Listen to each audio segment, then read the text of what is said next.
All right, let's start a snarky debate here, if we can, about a fantasy old schema dungeon. Fantasy OSR. The concept is good, relates to the fact that players would describe in their situation what they want to do, regardless of what their character class is or what their skills are, and the referees would make a lot of rulings on that. Well, you can't do that because you don't have this ability, or you can't do that because that's not really what I'm looking for.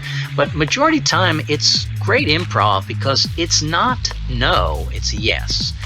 You would describe something like, I'm going to go and investigate the chest, and I'm going to use my crowbar to lift it a little bit and shine some torchlight underneath it to see if I can see anything underneath it. And then the referee will make a decision on that ruling saying, well, you can't get the crowbar underneath there. That would be negative. But more than likely would say, yeah, you got your crowbar under there, you lift it up, it seems like it's really heavy and it's valuable. He's trying to entice you into something. Dude's making a mistake.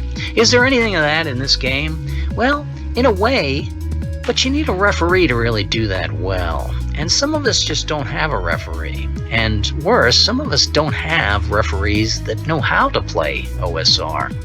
There's a 50-50 chance that your referee is going to talk about, for an hour, about his realm of the Vanderschmoot. And look, there's the dragon lair over there, and there's a magical place, and there are 4 rival barons and a dark forest, it's all whatever. Or here's the land of Oof, and Goblin Grotto, Dark Tower, some foreboding mountain range. Oh boy. What I really wanted was just some random tools, and the original OSR had some great random tools to just pull it out and play it, and that's what I was trying to recreate here. This is not going to be any sort of Forgotten Place campaign setting or, the Silverbird Faithful module.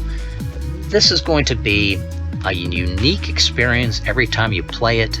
It's going to have death around every corner, which means you never can get too complacent. It's going to have your ability to make decisions based on how you use your resources, which is great and typical of OSR. Yet it's not going to take hours and hours and hours to resolve these extensive battles.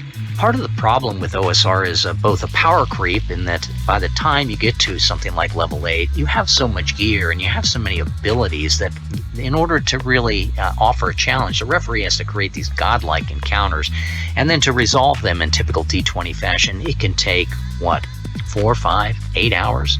Or all of the preliminary combat leading up to it can take 8 hours. If he wants to throw some ogres at you and then some ogres magi at you, typical OSR.